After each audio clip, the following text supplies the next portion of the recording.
Hola, les habla el doctor Alonso Rivas. La clase de hoy consiste en el tema de huesos y articulaciones del miembro inferior. Para comenzar a dar la clase, por supuesto, hablando de las articulaciones, primero tenemos que hablar de lo que sería la parte de los huesos. Entonces comenzamos a ver cuáles huesos estarían involucrados en estas articulaciones. Comenzando en la parte de lo que sería la parte más superior del miembro inferior, encontraríamos a el hueso, el fémur, que sabemos que es el hueso más grande del cuerpo humano. Y vemos que como todo hueso largo, ¿okay?, va a presentar una parte que sería el cuerpo, que corresponde a lo que es la diáfisis, y va a tener en sus extremos o epífisis una epífisis proximal, ¿okay?, y una epífisis distal. Entre lo que es la diáfisis y las epífisis tenemos lo que serían las metáfisis. Ahora bien, viendo esto, entonces vamos a ver qué características va a tener. Podemos hacer una anatomía descriptiva de este hueso. En él entonces vamos a encontrar que en su extremo proximal, que sería este, su epífisis proximal, vamos a encontrar lo que se llama la cabeza femoral, que es una superficie lisa, que es cilíndrica, que ella va a estar recubierta por cartílago hialino. Después vamos a tener la parte de lo que sería el cuello, que sería en este caso un cuello anatómico, bien, y posteriormente, si seguimos en forma descendente, vamos a encontrar dos, dos protuberancias óseas, ¿okay?, que sería el trocánter mayor y el trocánter menor, que lo vemos igualmente acá entre el trocánter mayor y el trocánter menor. Entre lo que sería el trocánter mayor y el trocánter menor, vamos a encontrar entonces lo que serían unas líneas. En una parte va a ser una línea, en otra parte va a ser una cresta. En la parte anterior, una vista anterior acá, vamos a ver que vamos a tener lo que sería la línea intertrocantérica, mientras que en una vista posterior sería lo que sería la cresta intertrocantérica. Vamos a encontrar también entre lo que es el trocánter mayor y el cuello, aquí en la parte superior, lo que se llama la fosita piramidal, ¿ok?, o fosita trocantérica. Bien, después seguimos a lo que corresponde a lo que sería la parte de lo que es la diáfisis. Vamos a encontrar que de importancia en la vista posterior, en su cara posterior, vamos a encontrar este engrosamiento que va a haber acá, que es una zona de inserciones de músculos, que es la cresta intertrocantérica. Posteriormente vamos a seguir descendiendo y nos vamos a ir hacia lo que es la parte distal. En la parte distal vamos a encontrar entonces que el fémur se ensancha y va a formar lo que serían los cóndilos, ¿ok? Un cóndilo externo y un cóndilo interno. Aquí lo podemos ver que en su parte más distal, ¿ok?, aquí vemos, va a estar, estos cóndilos van a estar recubiertos de cartílago hialino, porque forman parte de la articulación, en este caso de la rodilla. Vemos entonces que a nivel de lo que es el cóndilo medial, este va a tener su epicóndilo medial, en este caso, y vamos a encontrar también el tubérculo aductor, que es una zona importante de inserción del músculo aductor mayor. Mientras que hacia la parte lateral vamos a encontrar que encontramos el cóndilo lateral con su epicóndilo. Esta es una vista anterior. Si nos vamos hacia la vista posterior, vamos a ver que entre los dos cóndilos, ¿okay?, está lo que es la fosa intercondilia o el surco intercondilio. Entonces fíjense que una vez que hemos descrito las principales características de lo que sería el fémur, bien, entonces ahora vamos a describir cuáles serían los otros huesos que encontraríamos a nivel de lo que es el miembro inferior. A nivel de, si seguimos describiendo ahora, vamos a encontrar que en la porción de la pierna, vamos a encontrar, en la región de la pierna, vamos a encontrar dos huesos. Uno que va a estar en el lado medial, que va a ser la tibia, y uno en la parte lateral, que va a ser el peroné o también llamado fíbula. Bien, entonces comenzamos a describir a la tibia con sus características principales. Vamos a encontrar que en su extremo proximal, como vemos también, como es un hueso largo con su diáfisis y con sus epífisis proximal y epífisis distal, entonces vamos a ver que en su extremo proximal, lo que sería la epífisis proximal, encontraríamos acá lo que serían las espinas tibiales, ¿okay? Una medial y una lateral, ¿okay? O los tubérculos, ¿okay? En este caso, como vemos, intercondilios. Vemos acá que vamos a tener acá la región que es aplanada, lo que se llama también lo que es la meseta tibial. ¿Okay? Vamos a encontrar entonces la región aplanada que va a estar recubierta también por cartílago y halino. En su parte anterior vamos a ver una zona sobresaliente que va a ser la tuberosidad anterior de la tibia. Más hacia la parte de lo que sería el cuerpo, vamos a encontrar que la tibia va a tener un borde anterior muy prominente, que es lo que llaman la espina tibial. Hacia la parte distal vamos a encontrar que con la epífisis distal vamos a ver que la tibia se vuelve a ensanchar y va a tener una prominencia ósea que vemos acá, que va a ser el maléolo medial o maléolo tibial. Y hacia la parte lateral va a formar un surco para articularse con el peroné a través de una articulación que se llama la sindesmosis tibio-peronea. Vamos a ver que hacia la parte de lo que sería el peroné, encontramos que en su extremo proximal vamos a ubicar lo que sería la cabeza del peroné. Va a tener lo que sería su cuello y posteriormente tendríamos al peroné o la fíbula, bien, con un borde también hacia la parte lateral, igual que lo va a tener la tibia hacia el borde, un borde medial, que va a ser lo que es el espacio interóseo. Hacia la parte distal del peroné vamos a ver que se ensancha y va a formar lo que es un maléolo lateral o maléolo peroneal. Okay. La tibia vemos acá en esta imagen posterior en su epífisis distal. Vamos a encontrar que se encuentra una serie de surcos que van a permitir el paso de los diferentes tendones de músculos que se encuentran en la región posterior de la pierna. Continuando, si seguimos descendiendo, nos vamos a encontrar con el pie. Vamos a ver que los huesos del pie, lo vamos a ver acá, que se va a dividir en un grupo de lo que serían huesos del tarso, ¿okay? Metatarsos y falanges. Los huesos del tarso, a su vez, que serían todos estos huesos que estamos marcando acá, bien, tendríamos lo que sería posteriores, que sería el astrágalo y el calcáneo, y eso se conformaría en el tarso posterior. Y el tarso anterior tendríamos lo que sería vamos de medial a lateral, el escafoides, el cuboides y los cuneiformes o cuñas, que sería cuña medial, cuña media y cuña lateral, o primera, segunda y tercera cuña.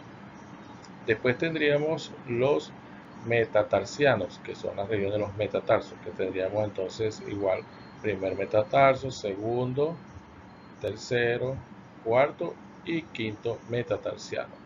Y después tendríamos lo que serían las falanges, que al igual como vieron en la parte de la mano, tendríamos entonces una falange en el caso del primer dedo, que sería el hallux, tendría solamente dos falanges, una falange proximal y una distal, mientras que los últimos 4 dedos que van del segundo al quinto tendrían 3 falanges, una primera, segunda y tercera falange, o falange proximal, media y distal.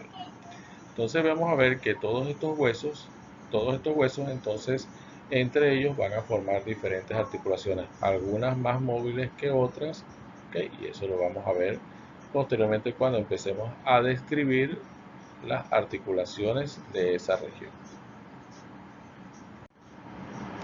Como vemos acá, hago hincapié en estos huesos porque en este hueso que es el astrágalo o talus, también llamado, que es un hueso muy importante a nivel de lo que serían los huesos en el tarso posterior del pie. ¿Por qué? Porque es el hueso que va a recibir, se va a articular con parte de lo que es la tibia y el peroné, y por supuesto es el que va a distribuir la carga de peso que viene desde lo que es la parte de la pierna, todo el miembro inferior, hacia el pie. Vemos que en él se describe principalmente, tendremos que él va a tener lo que se llama la parte de la cabeza, ¿okay? Un cuello y va a tener su cuerpo. Vemos que él va a tener bastantes superficies articulares, es decir, él va a estar bastante recubierto por cartílago y hialino, va a tener pocas regiones que van a estar descubiertas, es decir, que no van a tener cartílago. Y es importante acotar de que el astrágalo es el único hueso del cuerpo en el que no se inserta ningún músculo.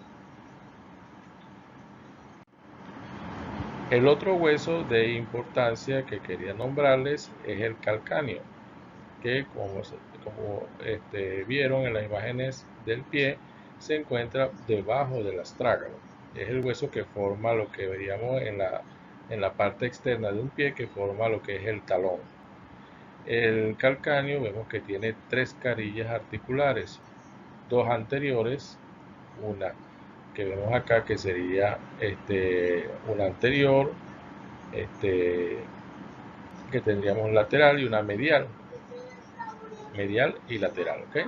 Y tendríamos una superficie astragalina posterior, la podemos ver acá, la superficie astragalina posterior, y tendríamos las dos superficies articulares anteriores que se van a articular hacia la parte superior con lo que sería el astrágalo. Vemos que el calcáneo tiene esta parte prominente en la región posterior, que es lo que se llama la tuberosidad posterior del calcáneo, que es una zona importante, como dice acá, que es para la inserción del tendón del calcáneo o tendón de Aquiles. Bien. Vemos que hacia su parte medial encontramos este elemento importante que se llama el sustentáculo tali, que es una prominencia ósea y que va a tener surcos por donde van a pasar, principalmente vemos aquí el tendón del flexor largo del dedo gordo o del dedo hallux. Bien, entonces una vez hecha la descripción, una descripción resumida de de diferentes características de los huesos que conforman el miembro inferior, entonces ahora vamos a hablar sobre las articulaciones del miembro inferior. La primera que vamos a hablar va a ser la articulación entonces coxofemoral o articulación de la cadera. Bien, esta articulación es una articulación sinovial. ¿Por qué? Porque está recubierta por cartílago hialino, es esferoidea. ¿Okay? En este caso sería entonces una enartrosis. Va a tener bastante movilidad, una movilidad parecida a lo que es, aunque un poco más limitada que la articulación del hombro. Tenemos que siempre, al hablar de articulaciones, vamos a hablar que primero quiénes la conforman, que van a ser las superficies articulares. Por el fémur vemos que lo va a conformar la cabeza femoral, que vemos acá, que como vemos entonces, la veíamos en la imagen anterior. En este caso vemos que esta cabeza femoral va a estar recubierta por cartílago y hialino. El otro elemento que va a formar esta superficie articular va a ser el acetábulo. Este acetábulo lo va a proporcionar ¿quién? Lo que sería el hueso coxal. Recuerden que estamos hablando de tanto derecho como izquierdo existe. Y además entonces vamos a encontrar un rodete acetabular, es decir, alrededor del acetábulo vamos a encontrar esta prominencia, ¿ok? Fibrocartilaginosa alrededor de lo que es el acetábulo y cuyo objetivo es la de dar mayor profundidad y mayor cobertura a esta articulación. Continuando, hablamos entonces ahora de los medios de unión. Ya hablamos de cuáles eran las superficies articulares, ahora los medios de unión, es decir, quienes mantienen unidos a estas superficies articulares. Vamos a tener principalmente lo que es una cápsula articular. Como es una articulación sinovial, todas las articulaciones sinoviales tienen una cápsula articular. Y esta cápsula articular en algunas zonas se va a engrosar y va a formar los ligamentos. Entonces vamos a ver que a nivel de en la parte de una vista anterior, y aquí vemos una vista posterior. En la vista anterior, entonces vamos a ver que se ve muy claramente los ligamentos. Primero vemos el ligamento iliofemoral o de Bertin, es decir, que va desde la región ilial hacia lo que sería el fémur. Después tendríamos el ligamento pubofemoral, bien, que va de dónde, desde la parte de la región del pubis hacia lo que es la región femoral. Y después tendríamos lo que sería el ligamento isquiofemoral, que lo vamos a ver más claramente en una vista posterior y que lo vemos acá, bien, y que entonces este va desde la región del isquio hacia lo que es el fémur en su parte proximal. Entonces vemos cómo todos estos ligamentos junto con la cápsula van a cubrir completamente las superficies articulares. E internamente, ¿okay?, en la cabeza femoral vamos a encontrar también el ligamento redondo de la cabeza femoral. Entonces todos estos elementos, todos estos ligamentos van a servir como medios de unión. En lo que respecta a lo que es la vascularización e inervación de esta articulación, va a estar proporcionada por ramas de la arteria femoral, que van a ser las arterias circunflejas, ¿bien? Que va a haber entonces una arteria, como vemos acá, una arteria circunfleja, ¿ok? Y vemos acá una medial y una lateral, arteria circunfleja medial y arteria circunfleja lateral. Ellas van a rodear hacia lo que es la parte de la base del cuello femoral. También vamos a encontrar que va a haber la arteria de la ramas de la arteria obturatriz, también se van a encargar de irrigar esta articulación. Ramas de la arteria glútea también van a dar aporte a esta, igual que también la primera rama perforante de la arteria femoral profunda. Y como vemos aquí también, entonces, proveniente de la arteria obturatriz, vamos a encontrar que va a encontrar lo que es la arteria que pasa por el ligamento redondo de la cabeza femoral y que se va a encargar entonces también de dar aporte sanguíneo y que tiene mayor importancia en las primeras etapas de la vida. Ya posteriormente en el adulto, su aporte sanguíneo a esta articulación disminuye. En lo que respecta a la inervación, okay, vamos a ver que va a estar dado por nervios femorales, el nervio obturador, el nervio glúteo superior y el nervio cuadrado femoral. Todos estos nervios son ramos que van a dar ramos articulares para dar la sensibilidad, así como también la propiocepción a nivel de esta articulación. Pasamos ahora, vamos descendiendo y nos vamos a encontrar la articulación de la rodilla. La articulación de la rodilla es una articulación que vemos aquí que dice sinovial troclear, es decir, en la parte de lo que es el fémur con la tibia va a ser bicondilia y la parte fémuro-patelar, es decir, entre el fémur y la rótula, va a ser troclear. Las superficies articulares que van a conformar esta articulación, vamos a ver que entonces la extremidad inferior del fémur, ¿okay? La extremidad inferior del fémur, bien, con sus cóndilos, cóndilo medial y cóndilo lateral, ¿okay?, que van en su parte más distal, van a estar recubiertas por cartílago hialino. El aporte que da la tibia con su extremidad superior, ¿okay?, lo que se llama, lo que es la meseta tibial, entonces que vimos que en su parte superior era aplanada, bien, y tenía las espinas tibiales.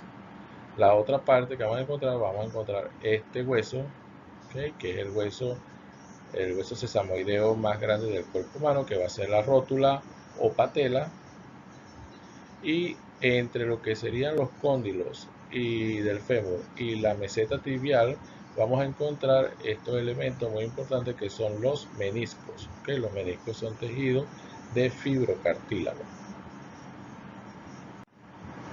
Como vemos acá, entonces los meniscos tenemos que son elementos de su origen es fibrocartílago, y su objetivo principalmente es la de mejorar la congruencia, es decir, mejorar el contacto entre los cóndilos femorales y ese extremo superior de la tibia.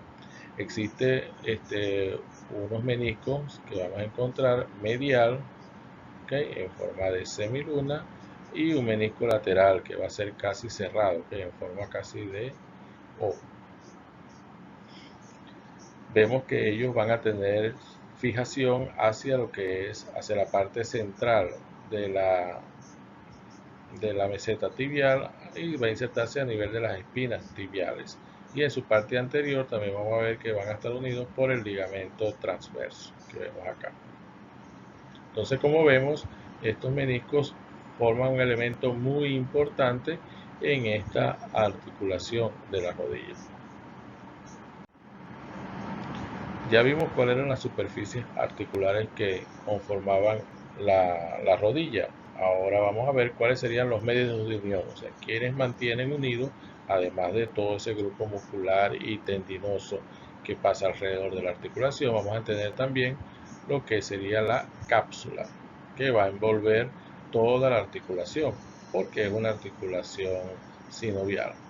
Y entre esa cápsula vamos a encontrar entonces lo que serían los ligamentos. Vamos a encontrar ligamentos en la parte anterior, bien, que vamos a hacer el ligamento patelar, y hacia los lados de la rótula, vamos a encontrar que están los retináculos patelares, ¿ok?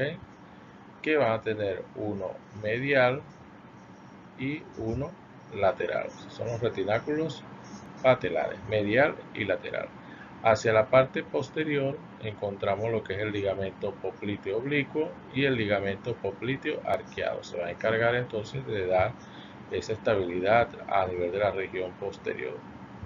Vamos a encontrar también ligamentos colaterales, tanto el ligamento colateral tibial como el ligamento colateral fibular. Es decir, vemos acá, vamos a tener lo que sería el ligamento colateral medial y o tibial, y el ligamento colateral lateral, que sería el fibular o peroneal.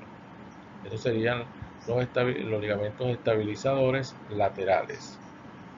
Y por supuesto internamente vamos a ver unos ligamentos muy importantes que van a ser los ligamentos cruzados anterior y posterior. Aquí vemos entonces el ligamento cruzado anterior, bien, que va desde adelante hacia atrás y de medial a lateral, y tendríamos pues el ligamento cruzado posterior, que va de adelante hacia atrás pero de lateral hacia medial. Entonces vemos que este es un complejo ligamentario muy importante que va a dar toda la estabilidad a esta articulación. En lo que respecta a la vascularización e inervación de la rodilla, vemos que va a haber aportes de diferentes arterias. Una vemos que de la arteria femoral superficial, que la vemos acá, vemos la arteria femoral, y entonces ella va a dar la arteria descendente de la rodilla, que la vemos en este caso, la arteria descendente de la rodilla.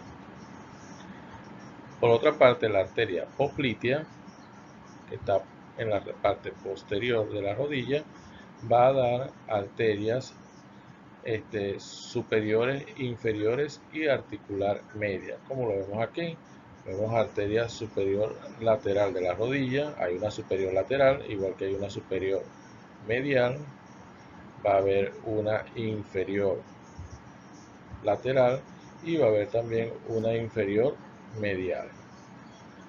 Bien, y vamos a tener también que la arteria tibial anterior, ya la vemos acá, que va a dar lo que sería una rama recurrente. Aquí tendríamos la arteria tibial y está dando esta rama recurrente.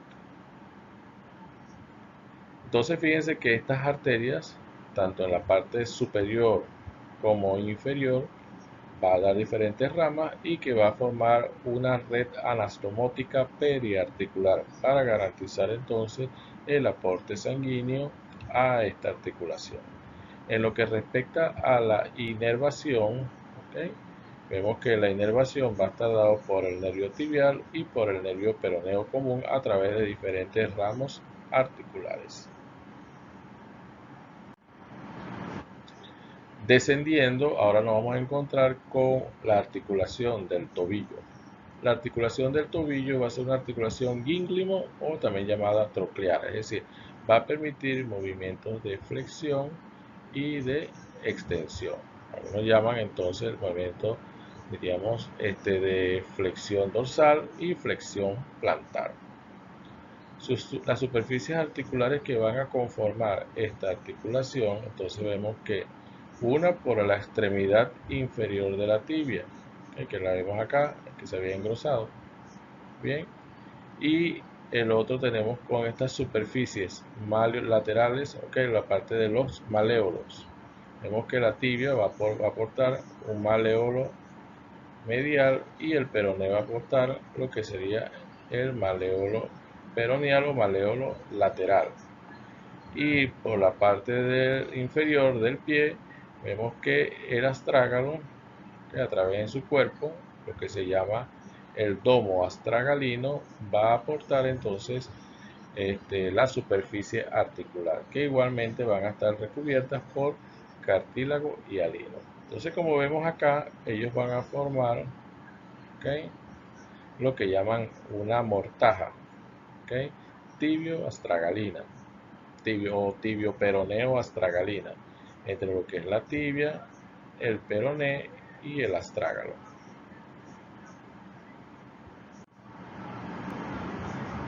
Entonces vemos que un elemento importante en la articulación del tobillo va a ser la articulación que forma en su parte distal el peroné con la tibia y que se llama sindesmosis tibio-peronea, es decir, es una articulación que va a estar conformada principalmente solamente por ligamentos. En ese caso se llama una sindesmosis. Basta tener ligamentos tibio-peroneo anterior y ligamento tibio-peroneo posterior, y que se va a encargar entonces de mantener adosado el peroné a la tibia, así como también va a contribuir la parte de lo que sería la membrana interósea que se encuentra entre la tibia y el peroné. Entonces así es como entonces va a formarse esta articulación, o sindesmosis tibio-peronea. Continuamos ahora con los medios de unión de la articulación del tobillo. Tenemos que, al ser una articulación también sinovial, va a tener su cápsula y entonces vamos a encontrar engrosamientos de esa cápsula formando los ligamentos. Vamos a ver que en la articulación del tobillo vamos a encontrar ligamentos que van a estar en la región lateral, o colateral lateral, y ligamento colateral medial, también llamado deltoideo. En el lado lateral encontramos tres ligamentos muy importantes que van a ser el ligamento astrágalo-peroneo anterior o peroneo-astragalino anterior, que también va a partir en la parte posterior. Tenemos entonces el ligamento peroneo-astragalino posterior y hacia abajo se va a salir del peroné hacia el calcáneo formando lo que es el ligamento peroneo-calcáneo o calcáneo-peroneo. Estos van a ser los tres principales ligamentos que van a conformar este complejo ligamentario lateral. En el lado medial encontramos un complejo ligamentario medial llamado también deltoideo. Ahí vamos a encontrar ligamentos, como vemos acá, que van a ser ligamentos tibio-calcáneos, ligamentos tibionaviculares, ligamentos porciones tibioestragalina anterior y ligamento tibioestragalino posterior, como lo vemos acá. Entonces todo este complejo ligamentario va a formar ese ligamento medial, colateral medial o ligamento deltoideo. Aquí podemos ver cómo se ve la imagen en la vista posterior del ligamento peroneoastragalino posterior. Bien. En lo que respecta a la vascularización e inervación de esta articulación, vemos que va a conformarse tanto por arterias que vienen principalmente de la parte de lo que es de la parte de la pierna. ¿Okay? Tenemos a la arteria tibial anterior, ¿okay? Que va a dar entonces, aquí la vemos, la arteria tibial anterior, arterias maleolares, es decir, arterias que parten hacia lo que es la región tanto medial como lateral. Bien, arteria peronea, arteria tibial posterior, ¿okay? Y estas arterias entonces van a formar también, como veíamos en la rodilla, una red arterial periarticular. Se van a anastomosar y van a formar, entonces van a garantizar el aporte sanguíneo a los elementos que se conforman esta articulación. En lo que respecta a la inervación, vamos a tener entonces que van a estar comprometidos el nervio safeno, el nervio peroneo profundo y el nervio tibial. Todos estos entonces nervios van a dar la inervación a esta articulación. Bien, entrando ahora a la parte del pie, vamos a hacer un breve resumen de lo que conforman las articulaciones del pie. Tendríamos entonces que hay una articulación, como veíamos, que estaba entre el astrágalo con el calcáneo, que es la articulación que se dice la articulación subastragalina, que porque está por debajo del astrágalo, o astrágalo-calcánea. Bien, recuérdense que tenían tres contactos, tres zonas de contacto, dos carillas articulares anteriores y una posterior, que es la más importante. Entonces, estos dos huesos del tarso posterior se van a articular con huesos del tarso anterior, que es todo esto que tenemos acá. Bien, entonces la unión de estos huesos del tarso posterior con el tarso anterior va a formar lo que es la articulación transversa. Bien. Y va a haber entonces una articulación entre lo que es el astrágalo con el escafoides, y que va a formar la articulación astrágalo-escafoidea, y la articulación entre el calcáneo con el cuboide, que sería la articulación calcáneo-cuboidea. Entonces, estas dos articulaciones, astrágalo-escafoidea y calcáneo-cuboidea, son las que van a formar lo que es la articulación, en este caso, la articulación transversa del tarso. Vemos después en el tarso anterior, entre los diferentes huesos que vemos acá, que son 5, va a formarse articulaciones interóseas, es decir, entre lo que es el escafoides con el cuboides, al igual del cuboides con los cuneiformes, y a su vez también el escafoides con lo que serían los cuneiformes. Por ejemplo, tendríamos articulaciones como en el caso escafo-cunianas, que serían tanto con la cuña medial, la media y la lateral. Tendríamos la articulación escafo-cuboidea, ¿okay? Y así.